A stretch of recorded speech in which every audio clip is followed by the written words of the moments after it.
Well, hey, everybody. Patrick Batty and John Friesen for Pickleball Today, Season 2, Episode 2. We are back. How are you doing, John?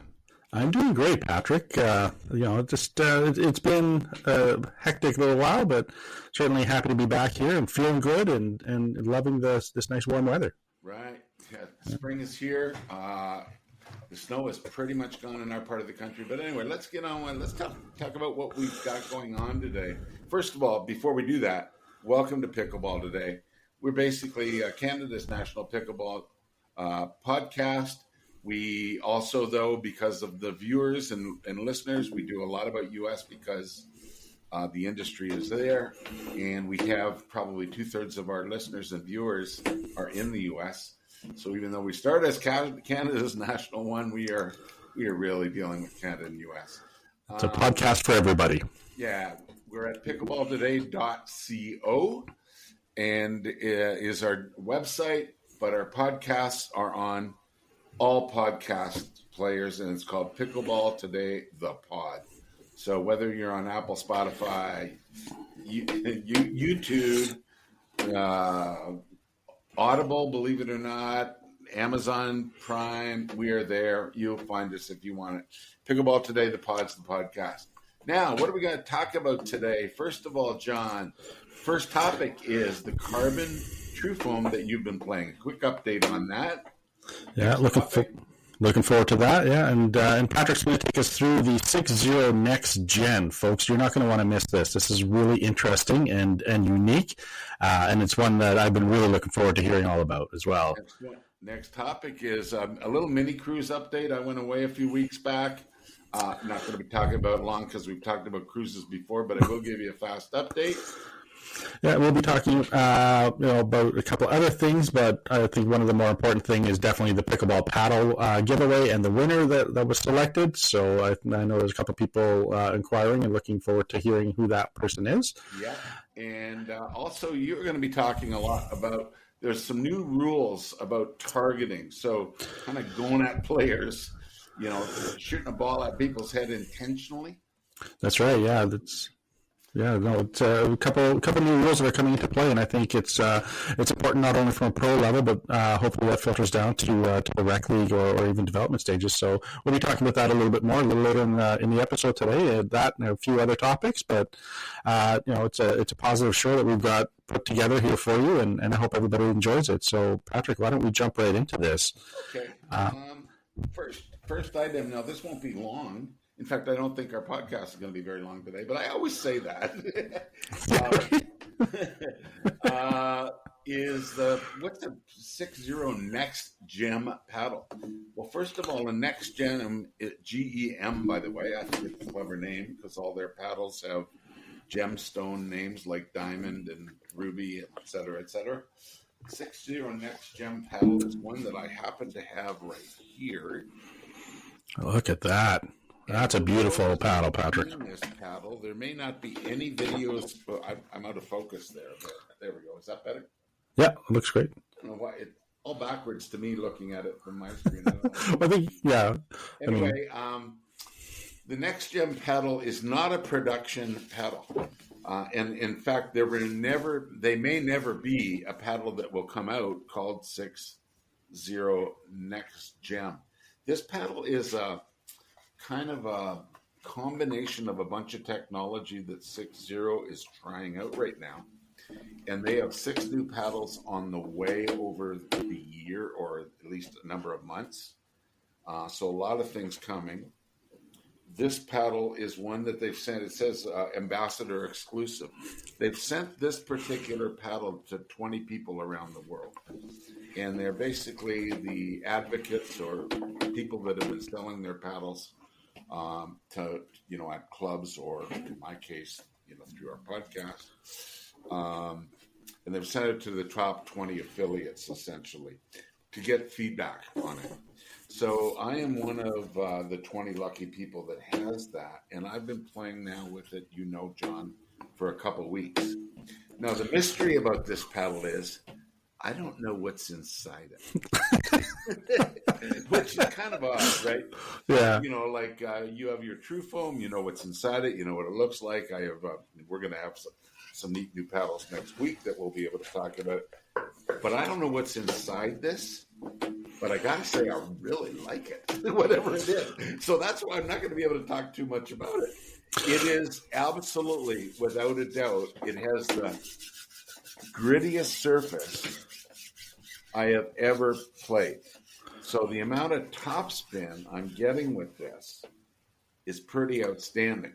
Now, is it legal? I don't know. But I don't think they would put the amount of grit on it that they know is not legal. Right? True. There's no point in testing a paddle like that. So I assume it's legal. This paddle itself is not legal for a tournament, but it is the grittiest surface I've ever played with. It is not a power paddle per se, probably more of a control paddle, but high-end control, a more powerful control paddle, but not as powerful, I think, as, you've got the EULA TA and the mod. I don't know your carbon TrueFoam, if you call that a power paddle. It's a bit of both power and control. I think they might be similar that way. Yeah. I'll tell you what, I'm really excited about it. I just put a little overgrip on it just to keep the handle nice. This may be an award for somebody, or maybe because it's one of only 20 in the world. I may just keep this baby up on my wall. I think you probably should. That's one thing to note, and Patrick did let me handle a little bit when he first got it. We were all very excited to see it because the fact that it's so rare and only one of 20. Just picking it up, you notice how light it is, and for folks that have a bit of a tennis elbow thing going on, or they really old injuries, maybe they're still trying to recover from.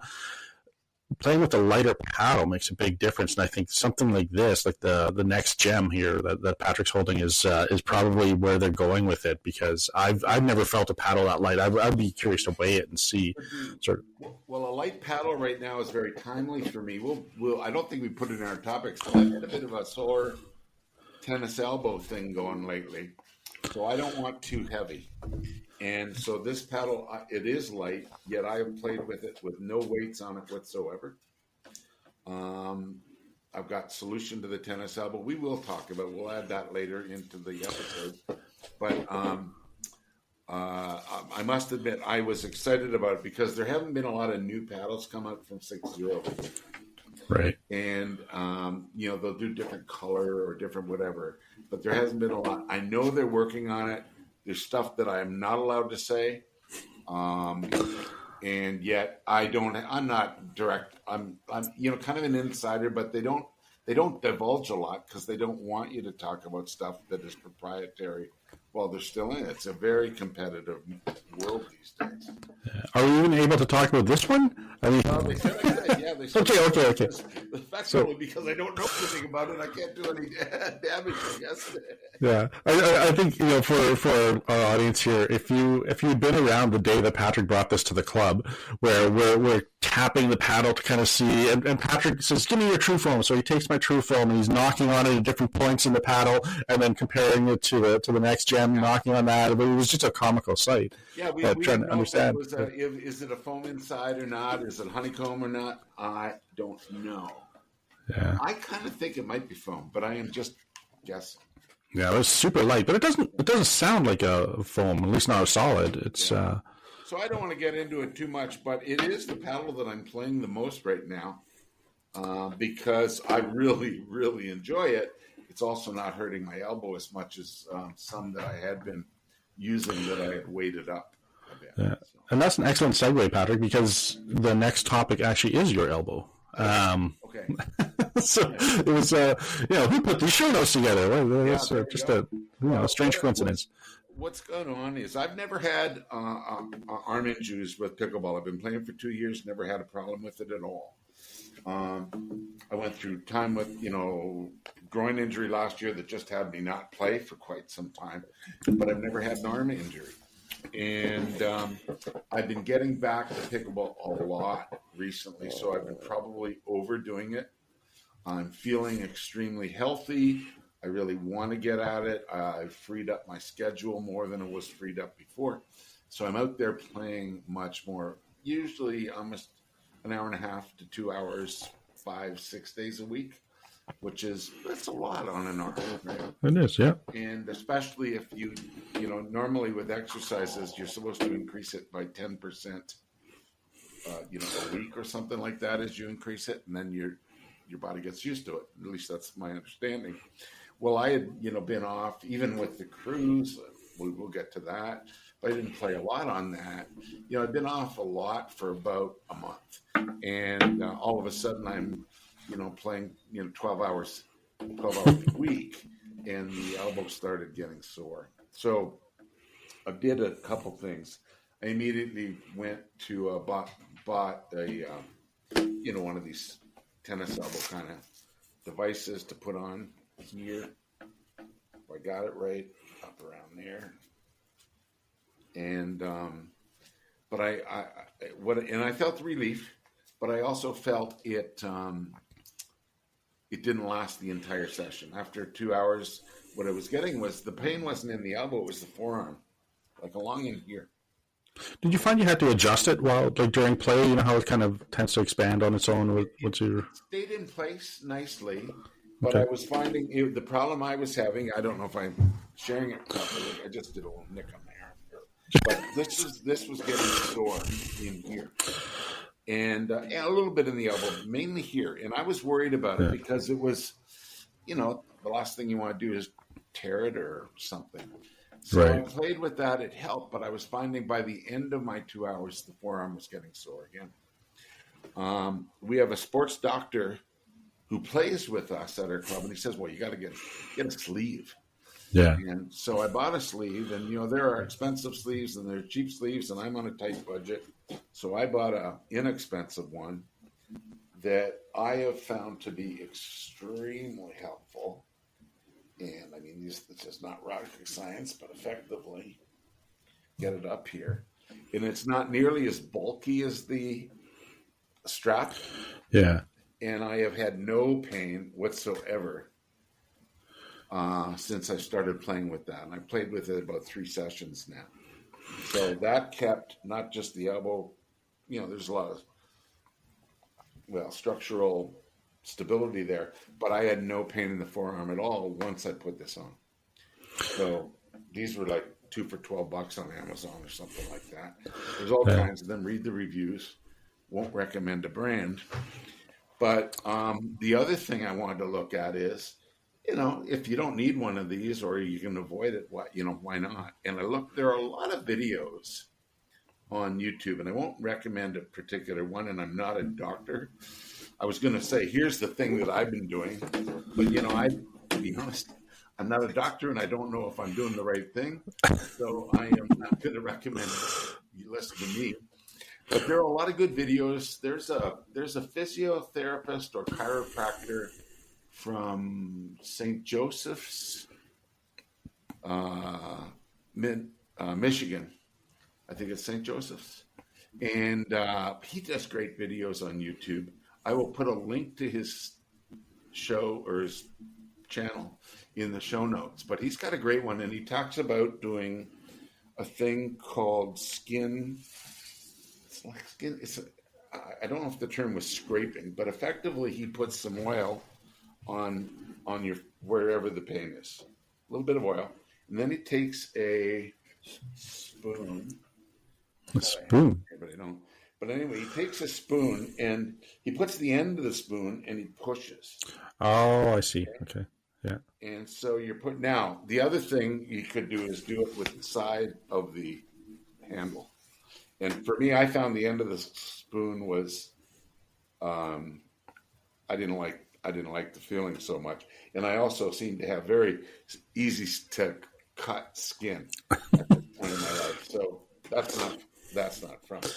But Yeah, so the side was good, and essentially you're just skin scraping or forearm scraping. You're doing it along there, but you have some oil on there, and you're pushing it, and you'll see your arm will get a little red, in the areas, and it's kind of the blood is circulating more there to help heal it, and that's effectively what it is. I don't know if it's a solution to solve it or not, but I did feel relief from it. So you'll see it if you look at forearm scraping or something like that. But again, I'll put a link to his specific video in Yeah, our right. comments. I think Patrick, that's one of the steps of that's typically what any healthcare professional will tell you, using the RICE formula. So rest, ice, compression, and elevate. And so just that to kind of recover from those strains and those injuries helps. And I think going 5-6 days a week, like you had been going the past few weeks, is a bit much. And I've encountered that in the past too, where I just kind of went too hard. And then I end up, feeling it. So like right now, my shoulder's hurting. I played this morning at a different club with a friend of mine and some of her colleagues, and it was a really hard hitting game. And I know now that I was thinking maybe I'll play tomorrow, but I'm thinking I might just rest and take that sort of day off. But really, just the compression, the ice, and just the elevation really all kind of works together. So that compression sleeve is probably a good first step for sure. Right. The compression sleeve was just an immediate, right? And it wasn't expensive, but I'm going to still do this to see if it actually solves it over time. I don't expect miracles, but we'll see. Anyway, I will put a link in the show notes. What do we have? Oh, we should mention, John, before we go on, folks, while you're here, if you could like and or comment on our video or subscribe to our channel wherever you are, please do. And we will talk about our paddle giveaways. The more likes, comments, all that kind of stuff will count as an entry to our paddle giveaways. We'll do that in a little bit of time as well. And we'll explain that later, as well as our winner. Yeah, I think we're looking forward to that. I've had a couple of people reach out saying, "Hey, when are you guys announcing that?" And I said, "Stay tuned for the next episode." And in the meantime, you can like and subscribe. And and like, basically, we might as well, while we're here, you might like and subscribe. Basically, go to our web page, pickleballtoday.co/win, and you can enter to win a paddle. Just fill in the form. And that's an entry, but there are on that page a number of things you can do, like a video, comment, subscribe to our channel, all these things that simply give us more exposure, because the more people that like your video, especially when it's new, or comment on it when it's new, means it will be shown to even more people still. So just follow the instructions there, pickleballtoday.co/win, and that'll help us out. And honestly, we don't have millions of likes. We don't have thousands. So you got a good chance of winning a paddle. And that's right. You can. Paddles we were giving are $100 to $200 paddles. So tens of people will be entered into that. Tens. Yeah, it's let's go multiple tens. But certainly, just a big shout out to all the people that did engage with our last episode. We saw the views and it was really, really positive. So thank you everybody for tuning in, sharing, encouraging your friends and others to tune in and sort of just get the update on what's happening in the pickleball world. Our last podcast, by the way, was the most watched podcast we've ever had. Wow, that's excellent news. And that's all you, man, because you. Oh, is it? There's one. So it appears the world likes more of John. That's I wouldn't go that far. I think it's people miss Patrick more than anything else. He's just such a. Yeah, I think that's a big part of it. So, but you did it. It was, it was a very fun podcast, and it was our most watched one, and we'll be doing more of them more frequently as well. So exactly, yeah, looking forward to that. Perfect, yeah. John. Well, yeah, in between, sort of the other things that we have going on, which is actually, kind of brings up our next topic, between playing and other life obligations that both Patrick and I have. I played a tournament recently. And it was interesting to say the least. It was, a bit of a different format than I was accustomed to. And, tournaments obviously come in all different sort of, formats but in this case, it was a timed game, which I thought was really interesting. And the pool of teams was enormous. And so I'd entered into play with another fellow for men's doubles, and then the next day I was scheduled to play in the mixed doubles tournament, which I think was about 20 teams just in our category alone. So it was a pretty exciting time. But again, just in order to sort of keep everybody on schedule, it was a timed game. And so you would get 12 minutes to score as many points as you could, and the whoever had the most points after the 12 minutes, you win that game. And so it wasn't just a typical 211 or 215. It was in some cases you could go up to 28-10 type of score, and it was just so it was a rush between points then too, right? It was exactly. Yeah, and that's what ended up happening in the two pools. So specifically for the men's doubles that we played, it came down to the point differential. And so, that was something to really consider, I think, for me specifically in subsequent tournaments that I play, if it is a timed kind of thing, to really focus on the point differential and not give up those points against, which made a big difference in a team that we actually lost to that didn't make the cut. So we placed 5th overall. Big shout out to Karin. He was my partner for that tournament. But yeah, finishing 5th overall, but based on our point differential, it made a big difference. So for those of you that are playing tournaments and it's new and exciting, I'd love to hear about it. Sort of how you fared, what you thought worked well, what didn't. And likewise with the mixed doubles, unfortunately, we had a big snowstorm and we weren't able to make it out to the tournament, so we had to withdraw at the very last minute for that one. But I just got notification this weekend that we'll be playing in another mixed doubles tournament with the same partner. So I'll keep you posted on how that goes.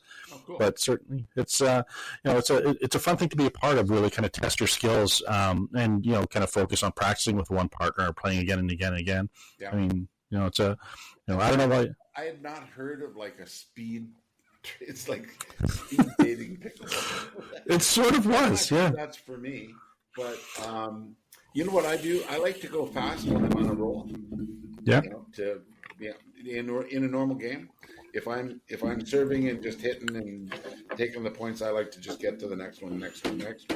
On the other hand, when I'm playing like dirt, like I do sometimes, I then like to take my time, and even occasionally, even if it's just the social game, call it timeout.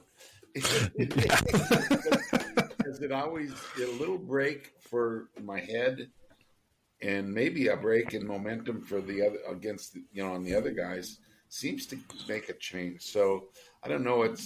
I'm not sure if it's very often that people in a social game call it timeout, but I have nothing against it whatsoever because I'm always playing people quite a bit younger than me, and I could use a little bit of a breather, and but I wouldn't say I do it 1 in 10 games. It's not. That's about it. But once in a while I do it, and I'll tell you what, you almost always take the next point. It's just real weird. And it's so important for even just the psychological aspect of the game, because we tend to dwell on what we did wrong in the last point. And I, talk to any pro and you ask them what their single greatest tip is, they'll tell you, focus on the next point. Let the other one go. So taking that sort of moment to pause and breathe is very important. In fact, my partner and I, Karin, he and I, we had an actual word that we would use. And so, for us, it was just like, once you heard the sort of safe word that we were using or trigger word, for us, it was just a notice to pause, take a deep breath, calm down, especially in a tournament setting, especially as a timed sort of situation. That was critical for us to be able to just reset and, focus on sort of the next point and not get caught up in the moment and the speed of things. So it does make a big difference. Yeah. It's easier said than done, though. I'll tell you, because it's for 2 years, I go on runs one way or the other for 2 years. And I know you want to forget that last point, but for some reason, your overall spirit changes if you really mess up. Mm-hmm. And even though you're not thinking about it, it just does something. So this is where I need a sports psychologist to help me out. So full disclosure, Patrick and I are not sports psychologists. So, I think we show that every... Hey, by the way, I just thought of something that we forgot at the very beginning. When we were going through our topics, we had a really important topic that we didn't even mention, and that's Anna Bright and Rachel Warburton.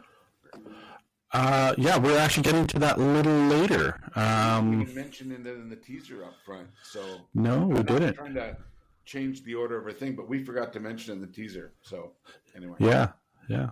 We'll put it in the teaser in the notes. So when you see the podcast published, we'll put that in. Next, actually, Patrick, is your cruise ship adventure. What's interesting is how he says he's not a sports psychologist, and I believe he's not. But what Patrick is a certified level 1 coach, and you can take the guy out of the pickleball court at home and put him on a cruise ship, and what does he do? He finds pickleball. I actually found some coaching to do too.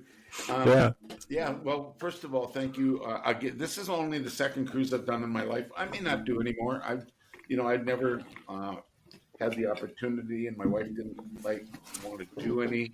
And she's hospitalized now, as we've spoken about. But I thought I'd give it a try, just to I'm by myself. I got nothing.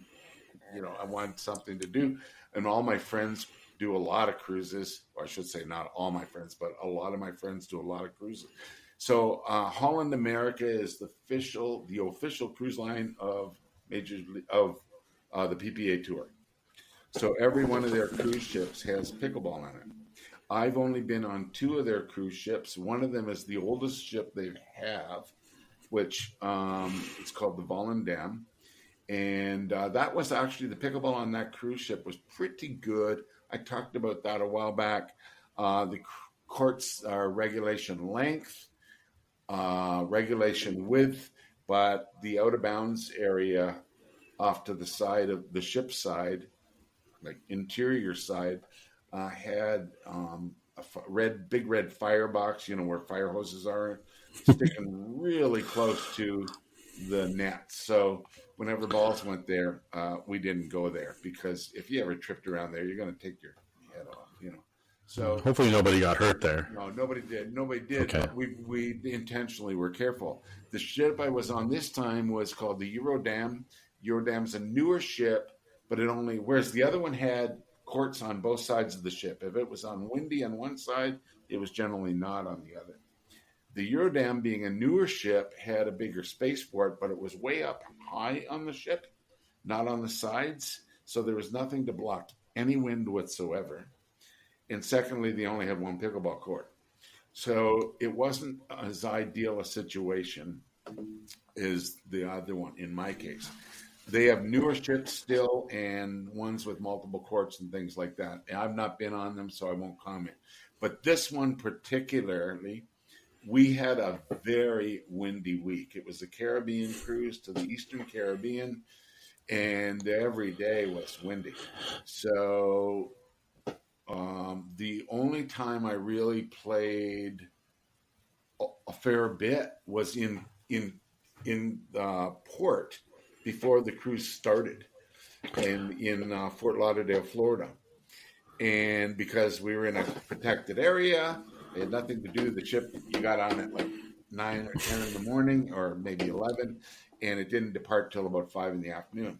So I thought, hey, it's a pretty nice day. I'm in the sun. I just got to Florida, didn't hang around Florida, just got on the ship, and the weather was great. So I went up and started playing pickleball. Well, that day was a spectacular day. I had the sunscreen on, white boy getting out there. Haven't been in the sun in like however long. Long winters kept you inside. Yeah, so it was kind of fun. So what happened was I got there, and there was no other pickleball players at the time, or maybe one we hit a few initially with. But then there was a grandmother with her 2 grandsons, and they were watching me play, and you could see they wanted to give this a try. I had a few extra paddles. Actually, the ship has extras too. And they were both kicking a soccer ball around. And I said, you want to give it a try? And this was about a 5-year-old and maybe a 10-year-old boy. And I'll tell you what, it was a lot of fun. So I gave them just the same kind of lesson I do for beginners, and a little different. I don't normally teach 5-year-olds, so that's going to be a different thing. they'll be, doing whatever they feel like at the time. But the 10-year-old, man, I could not believe how fast he picked it up. And, he was getting some topspin. He was doing all kinds of things. He was an athlete because he was kicking a soccer ball, and you could tell he could do it. But we ended up out there for about an hour and a half. And then before I was done, some other people came and had never played. So I ended up giving them a lesson too. Now, there are instructors, or at least one on the ship. And I went through one of her lessons, but what she would do it, she'd have like 30 people, and it's only one court. So on this particular ship, so it was a crowded, busy lesson with her. Did you have to sign up for different times? And yeah, they didn't have sign up. They had events. But okay. Again, most of those events got a little bit winded out. There was a tournament the one day, and I signed up for that myself. And they had a pretty good turnout. But the wind was so strong, you could not hit the ball. You could hit it as hard as you could, and you could not get it over the net going one way. And you could basically touch it if it was in the air, and it would sail. So it was a bit of a joke. And was the court on the top level of the ship kind of thing, where you get the wind coming? Particular ship, it's on the top level. Okay. So again, it was fine when we were in port in Fort Lauderdale, and that's a very enclosed port area. Most of the other port areas aren't. They're out on a dock way out, or they may even be out in the, you may have been moored out away from shore. So they're still out in the wind. So I'm not. First of all, I would say you're not going on a cruise to play pickleball. One, so right. Maybe the official, pickleball company of the PBA tour, but you don't go on a cruise to go play pickleball. Yeah, it's a nice thing to do. If you have days at shore that you've done your touring around and all that, and you get back, fine. It is a nice way to meet people, and I met some really nice people. We played a lot. We played some on the first day. We played some on another day, and we were, and we met each other, and we had drinks and things like that together,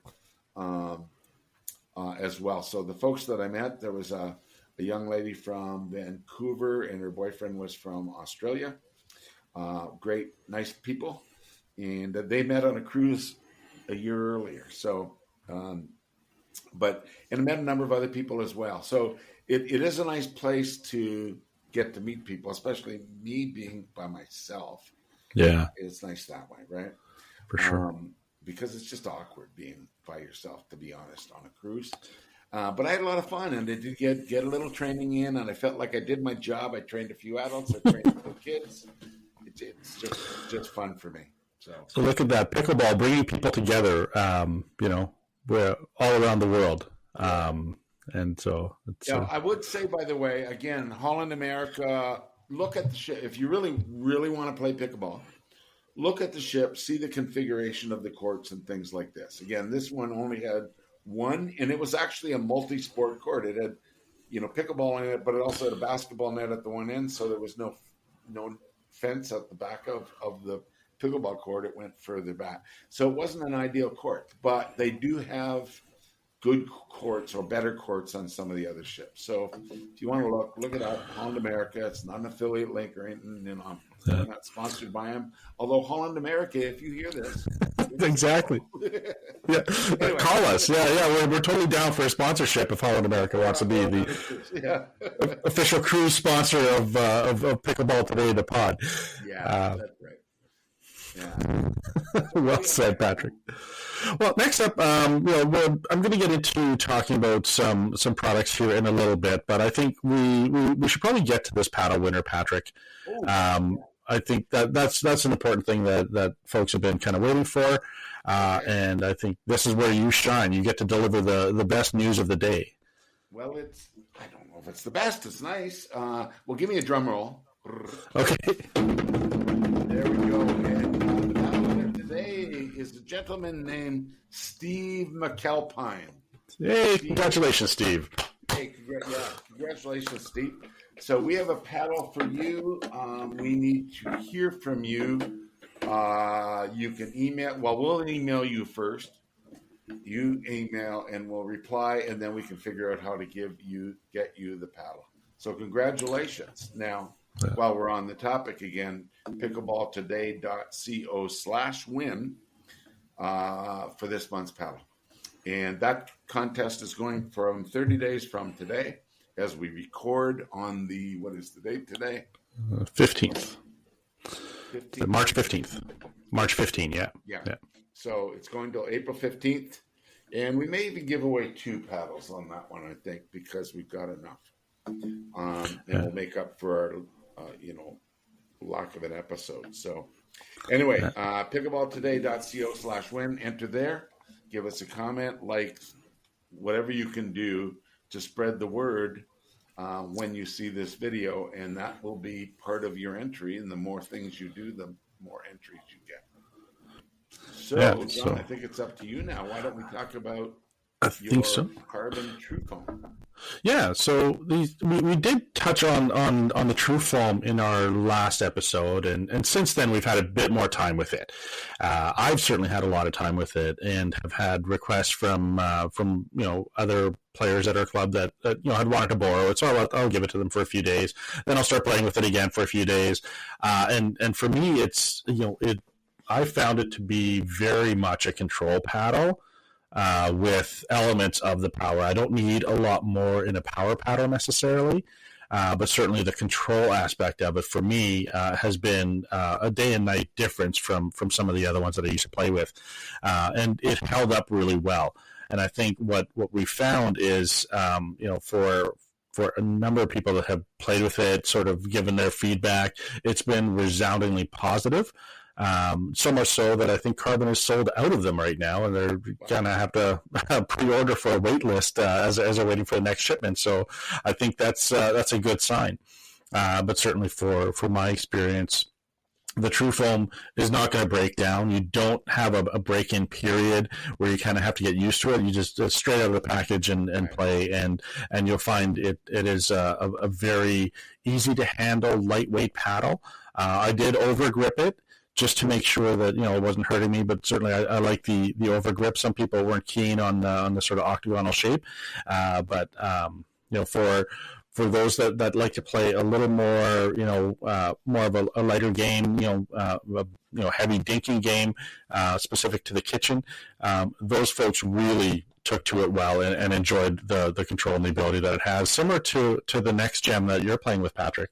It did give a lot more control, I found. And it's it only comes in the 14 mil. So it's not a matter of having a 12 mil power paddle or something a little softer than a 16. The 14 is right in the middle, so it gives you that perfect balance of both control and power, and that durability I think that a lot of people are looking for. So for folks like Patrick and I that play 5-6 days a week, most weeks, you tend to wear out paddles pretty quickly, and so the promise is from Carbon that this isn't going to wear out that quickly because of the TrueFoam core. So we'll see how that goes, but so far so good. I think right now I would give it definitely an 8.5 out of 10. Yeah. And then that's after a very thorough review and putting it through the paces on a veritable daily basis. So that's you've lent it out to a lot of people, and a lot of people liked it. Yeah, I have actually. I gave it out to someone else the other day. She asked for it again. Actually, she had it for a few days, a couple of weeks ago, and she asked, there are a couple of big games coming up. Do you mind if I use it? Yeah, absolutely. Here you go. Fair enough. But yeah. Luckily, I have another paddle next episode. They're coming in about 4 days, and it's the Selkirk 008, the Selkirk Labs 008. Mm-hmm. That's another foam paddle, so not honeycomb core, but a foam core. So it'll be fun to compare the two. I know there's some people have done comparison videos. They're the most similar two paddles to date. I'm sure everybody will probably have foam core later, but Selkirk and Carbon were the two right away. I didn't order any because they're pretty expensive, just like the Carbon's fairly expensive. And I have so many paddles here. The last thing I want to do is spend, a boatload more. But They finally made them available to me as an advocate at a big discount. So I thought, let's get a few. So they have 3 different shapes and 2 different thicknesses. Now, particularly one of the shapes is not a shape I like, so I didn't order it. But I ordered the shape I like in 2 different thicknesses, 13 mil and 16. And the other shape is new to me, but it looks really interesting. It's I like an elongated type shape, but this is a little bit, well, it actually probably very similar to the Selkirk, but it has an elongated handle. Oh, okay. And they're calling it a tour shape. Tour pros. I like double back, 2-handed backhands, or I also switch over to my right hand quite often if I'm way out of position. But I'm actually fortunate that I can hit a little bit with it with my right hand. So, but I prefer to be doing 2-handed backhands because I can really control them much better. So 2-handed backhand means both hands here. So a little bit extra length on the handle is nice for me. So I'm looking forward to those. And they arrive on St. Patrick's Day. When's that, tomorrow? No, it's Monday. Yeah. Yeah. So, and it's my day. 3 new paddles. Well, that's going to be a great day for you, Patrick. It's say nothing about the Guinness eventually that day. Yeah, right. Anyway, so we talked about the cart or the next gen, so no sense talking about that. We wanted to talk about. Well, what was your next topic? I don't have the topic I just wanted to mention that I might have gone a little overboard my last order at Carbon. Just to I figured we'll get a few fun products. But one thing outside of the little TrueFoam keychain, I joke with people like, if you don't have a pickleball paddle keychain, like, do you even play? Right? Are you dedicated to the cause? You give it to your hamster. I don't have a hamster, unfortunately, but I'll hang on to that one on my keys. But for animals, if you want like a dog toy, this one killed me. It's it's the Carbon Canine, as you can see there. But I have 2 dogs, and they both started fighting over it. So I told Patrick just before we started recording today, I had to quickly run downstairs and grab the dog toy, and they were not happy about me reaching into their space and taking this paddle away from them. So it's come up and rip the headphone off you, and yeah, I'm waiting for it. That's why I'm not squeezing it. But there is a squeaker inside, and if I were to squeeze that, one of them would come running up here to grab that. But yeah, it's a lot of fun. It's nice when we can include our furry friends as well in the game. But really, what I want to talk about extra products today is this. It's a Slice end cap. So it's made by a company called Slice. This one is made for Carbon, but you see them for other brands as well. And it's a weighted end cap. And I'd never actually tried this before. And I waited till after we were able to record this to be able to put it on. Also, I want to ask our pro to help me in retaping my handle. But essentially, it does give you, I think, 2 ounces of weight to counterbalance your paddle, whereas typically you're putting the lead weights on the side of your paddle, but this as a counterweight on the end of the handle is much it's much easier to kind of finesse the ball if you kind of run the risk of hitting too hard or not getting the right paddle position, but really just kind of that underhanded hit that you really want to try to get for more consistent shots. So I'm looking forward to seeing how this fares, and I'm going to try it on a couple different paddles that I have and see. I ordered a few of them, by the way, but just want to see how well this works and if it's something that we can recommend moving forward. But if anybody has any insight into these, if you've used them before, let us know. Reach out to us via the show. Email us, message us in any method you choose. But tell us how it worked for you. Do you like it? Do you hate it? Is it worth the money? Is it worth the effort to redo your whole paddle or what? I mean, Patrick, I don't know if you've had any experience with this. No, I've never used one. But people could just leave a comment under the video if they're watching on YouTube or in whatever podcast they have as well, or as you said, email. Or Facebook page or wherever, anywhere we get feedback from you, we will reply to it if you want. And And this one I'm very curious to know. I would love to know if anybody uses these. I find with a lot of other products, there's often people that just swear by them. And if that's the case, then please reach out. Tell me all about it. I'm not a pro on them. I've never used one, but I expect, again, especially when I found it, I want to put a little more power on, I put some extra weight on the end. This might then balance it still. You might get that weight on the end, but then the paddle's very heavy. Might give you a strain. So putting a little bit here might help. It's funny, we're circling back to the elbow, wrist, and things like that too by having a little weight and balancing out a little bit better. Yeah, it's amazing how big of a difference those weights make too, even on the side. I've only got two weights at 10 and 2, but I've seen people with weights all the way around. All depending on sort of the shape of your paddle, how you play, and sort of what you're looking for, just to kind of make that difference. So I did that on a paddle just for fun a while ago with a lot of weight on it, head, 2 on the sides, a little extra on the side to see does it really make it. You know what it did? Hurt my elbow. So weights are big. Yeah. You keep circling back to how you can screw yourself up, basically. Yeah. Don't put too much weight on your paddles. All right, so choose your weights wisely. That's the moral of the story today, folks. It's don't overdo it with the weights, and then you don't have to figure out a way to resolve your elbow pain. Yeah. Moving through sort of our topic list, one thing that really caught my attention in the past couple of weeks was really this rule change. The PPA tour, they implemented a provisional targeting rule to address intentional and reckless shots aimed above opponents' shoulders. So this really caught my attention for the simple fact that, we talked about our last episode and the targeted shot that Ben Johnson had taken, and sort of the appropriateness of it.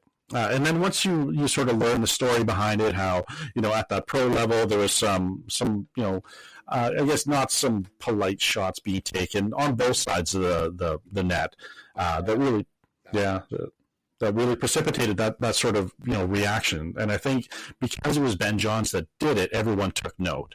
But as such, the PPA has actually gone to the extent of implementing a new rule.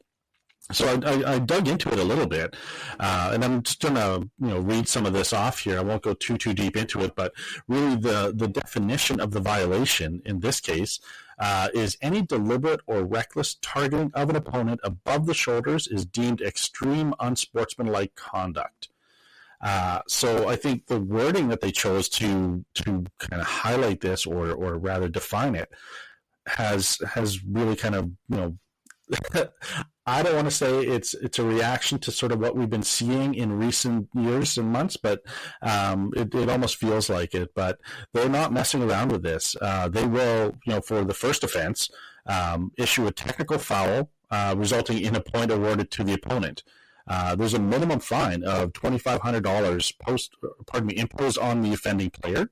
And then subsequent offenses ended up going up to $5,000 fines, forfeiture of a match, and other sort of extreme measures that they'll be taking in controlling this. So, personally, if I'm looking at this new rule, Patrick, I'm thinking this is a good move. This is something that's intended to make the game safer. It's avoid this targeting that's happening. Hitting anyone above the shoulders is uncalled for, and all of us have taken balls at some point. It's depending on who you're playing. I've had bruises. I've had welts. I've fortunately. You saw me. I got whacked a couple of times the other day. Down them, but they weren't at my head. No. It's but they were almost worse. Those ones, Patrick.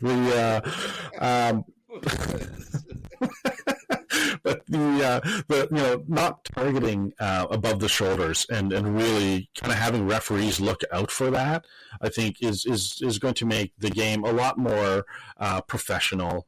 Because I mean, these games do get heated, tempers kind of flare, and you often can't really resist kind of hitting back.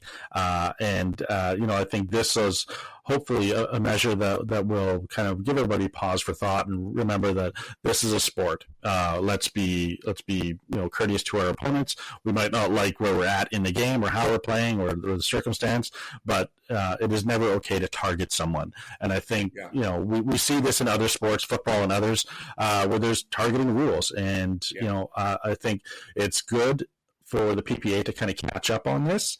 And I think, what we saw a few months ago was really, the precursor to sort of where we ended up here. And, so all in all, I think from my perspective, hats off to the PPA for implementing this new rule. Sorry? Yeah. I also think we in the amateur game, we don't have fines, but it hopefully also helps people think about it. We've seen people, first of all, we're not great. We're not, or at least I'm not, but we're not as accurate as the pros. The pros, if they want to hit somebody, they can do it, right? Absolutely, yeah. The problem with amateurs is if you want to miss somebody, you can hit somebody. That's right. Right? And so if you're drilling, especially now with, harder paddles, much harder paddles, some of them, and more powerful paddles, and you're just drilling it with it, like the soft game is kind of vanishing in the game, and people are drilling it with topspin and whatever. But we see in the amateur game players that like to hit hard but are not particularly accurate, right? So it just makes me think it's something to be conscious about. I mean, I really do wear these all the time now when I play. I'm not plugging these or anything, but some kind, and I know you are wearing a safety glasses as well. Yeah. Because we're not pros and we're not that accurate. And mistakes happen, and the last thing you want to do is lose an eye. My father-in-law lost an eye at age 60 playing hockey. At age 60, right? And went through many surgeries, but he never got his vision back from it. And hats off to him for playing hockey at age 60. Oh, really? He's a good player. He played for St. Mike's in Toronto. St. Mike's College in Toronto when he was a young guy, but he kept playing, because he just loved it and he could fly. But at age 60, he got one in the eye, and that was, I can't remember if that was before. Well, it was definitely before cages and clear vision, that kind of thing. Yeah. But I can't remember if they had masks or not of any kind then. Anyway, we got to be protected. We only got 2 of them. By the way, I'm getting eye surgery in the next 2 weeks, total off side. I'm getting a cataract surgery. So one eye's done 1 week, one eye's done 2 weeks later, and I will not need these distance glasses anymore.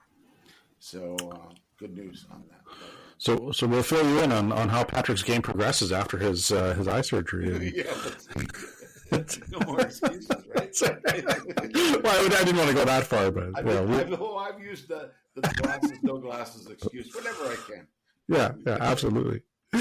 But I hope that goes well. I really hope that goes well for you, Patrick. I think for anyone that's getting any sort of corrective surgery done, it's always kind of concerning as you go into it, but at the end of it you feel so much better, and just I'm really looking forward to it. I will need them for reading still, maybe, but they're not sure. Anyway, I think that's about it for today, is it not, John? No, not at all, actually. So we wanted to introduce a new segment, and this is just a little more of a gratitude thing than anything else. But really, it's just I had proposed this to Patrick, and we talked about it, and I thought, okay, this is kind of a fun thing to do, and so really just player shoutouts and community stories, I think, is what this is all about. I think anybody that plays pickleball understands that it's not just a sport. There's also a community element to it.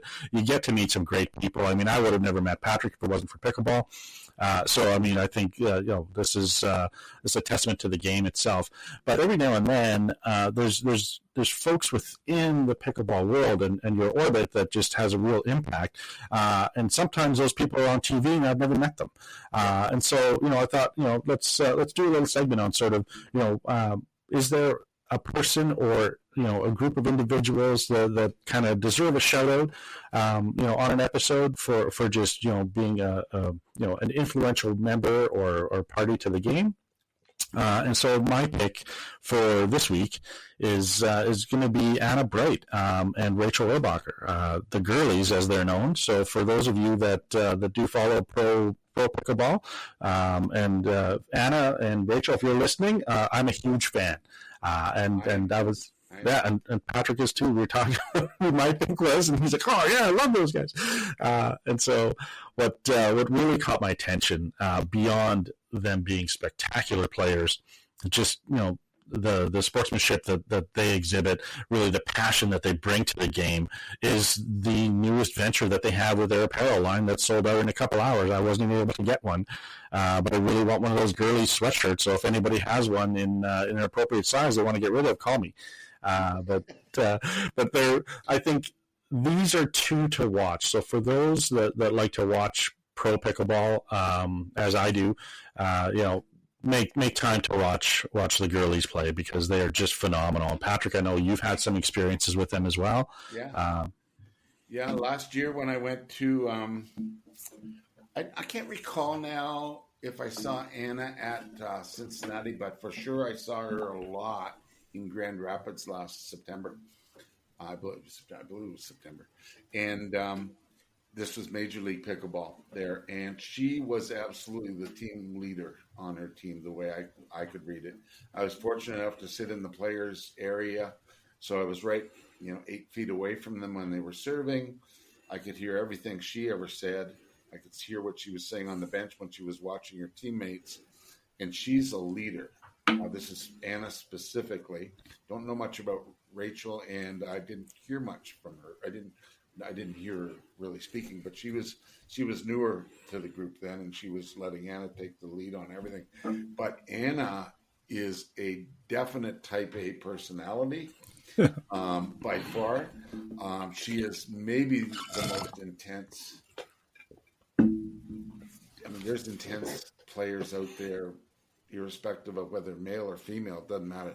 She's got to be in the top 5. She's just, the intensity in her brain and the ability to lift herself up and her partner and her teammates was really impressive to watch, right? And she's a great player on her own, but it's, to me, her brain is what was spectacular to me, the way she was doing it. She's just a real hard charger. That's for sure. Yeah, I'm a big fan of her and Rachel both. They've really kind of burst out onto the scene, and just to watch them play is just, it's so dynamic. And really my pick for this episode, really, the Girlies, hands down.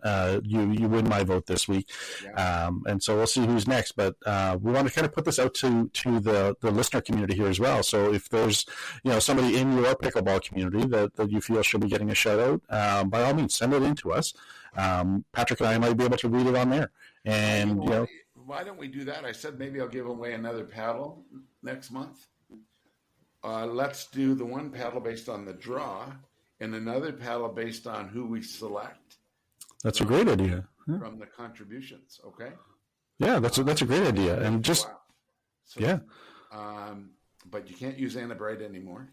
Nope. I guess you could. I don't know how we will select, but we'll have to figure that out, because we'll be watching as well. But the person who gives us the one that we end up using next month, and by the way, you could even submit somebody that's in your local community that's just doing an incredible thing. That's right. And that the more, whether it's charity, fundraising, club building, whatever it be, whether you're U.S., Canada, or wherever. we would count all of those kinds of things. It doesn't have to be a pro we see on TV. I know we're going to do. I was just talking to somebody at the place we play, and I'm going to do another fundraising tournament for Alzheimer's. Oh, nice. A little while. Yeah, we haven't finalized the date, but it's going to be a multi-level tournament where, different skill levels and things like that. There'll be Excellent. beginner categories and things along that, and it'll probably be 2 or 3 days. So it's going to be a job, but look forward to that. Be a fundraiser for Alzheimer's. But anyway, that kind of community building, we're not included, but that kind of community building or fundraising for great causes, we both are into that. John and I both are, and we would love to hear from you about that too. So. Absolutely, yeah. So send in your community shoutouts, and we'd be happy to bring that up. Also, Anna and Rachel, if you're listening, feel free to join us as a guest sometime. We've had, we're always welcome you to the show. Bring the girlies on to talk to the boys here, and we'll see how that goes. But I'm sure it'll be very engaging. But yes, absolutely. Write in, let us know who your influential or person of the week is. I think it's important to recognize that. I think what we found in the pickleball community is it's not only the love of the game that makes it so important to us in our lives. It's also the people that are around you that make that activity so much more enjoyable, and that's what I've really found. So that's what sort of led to this. And then just to kind of get into some of the other stuff that we'll be covering in our next episode, Patrick. I'm going to a wedding next weekend. And it's a pickleball themed wedding. And, I don't know if anyone's ever been to one. I certainly haven't. So I'm really looking forward to this. And I look forward to telling everybody all about it. But I'm told that I will be participating in play at the wedding. So there will be I understand that the wedding is sponsored by a particular company. There will be, in lieu of a first dance, a first pickleball match, kind of an exhibition match. Oh my God. So I will be playing pickleball in a suit. So I'm looking forward to seeing how well that works. So we need pictures. We will need pictures. I think there'll be whole videos that'll be coming out of it. There'll be a great deal of content that's generated as a result. Yeah, I know who it is, and he's a wonderful guy. So I don't know the partner, but anyway, I don't think I know the partner anyway that I'm aware of. Yeah, that's I don't know either, but yeah. Anyway, we'll be talking all about it after. Right now, we're gonna kind of attend the wedding first, and it'll be something to hear. So if you want to hear all about the pickleball wedding that I'll be going to next weekend, tune into our next episode and hear all about it. So with that, I think we have covered everything. I keep saying that, but I think so. Yeah. I want to remind you, though, again, enter for your free paddle. The more interaction, the better. We want to thank you both. First of all, John, you and I have had just a blast of a week. Yeah, we have. So many laughs, and I'm glad we got this episode out, but we had so many laughs as well when we played this week. Oh, my goodness. By the way, when we laugh, we're not laughing at other people. We're laughing at ourselves or what we say to each other during playing and things like that. But, oh, my goodness, it makes it so much fun. Yeah, I think to Claude and Tisha, sorry for the behavior that you saw from Patrick on my side of the net on that one. It was we were having a lot of fun. Anybody looking at us and seeing what was going on at our end of the court would have thought either these guys are a couple drinks in or a few too many gummies or something. But we had a serious case of the giggles and we couldn't even stop. It was just I think a further testament to playing, enjoying the time. So it's not a chore. It's an activity that you love doing, and it's the people that you love being around. Right. I think is what made that one memorable. But this was kind of next level, Patrick. I think we took it to maybe a different level with jokes and unfortunately, it was some stuff that we can't talk about. But anyway, it was fun. Yeah, but it was funny though. Look, I think we have. We've covered everything. It was a fun episode for me. It was. I appreciate it, John. Yeah, of course. We'll end it here. we just want to thank you guys. I mean, you know, the number of viewers by the time you reach the end of an episode is pretty slim. But if you are one of them still with us, thank you very, very, very much. In fact, here's a tip. Let's give a code word that they can leave in a comment that they saw this at the very end. What will our code word be? Just boy. Whatever. If somebody leaves this in a comment, that means they've been to the end of our video, and we might have another award for them too. Let's say it'll be Monday. Easy. Monday. Say Monday. Just St. Patrick. Let's go St. Patrick.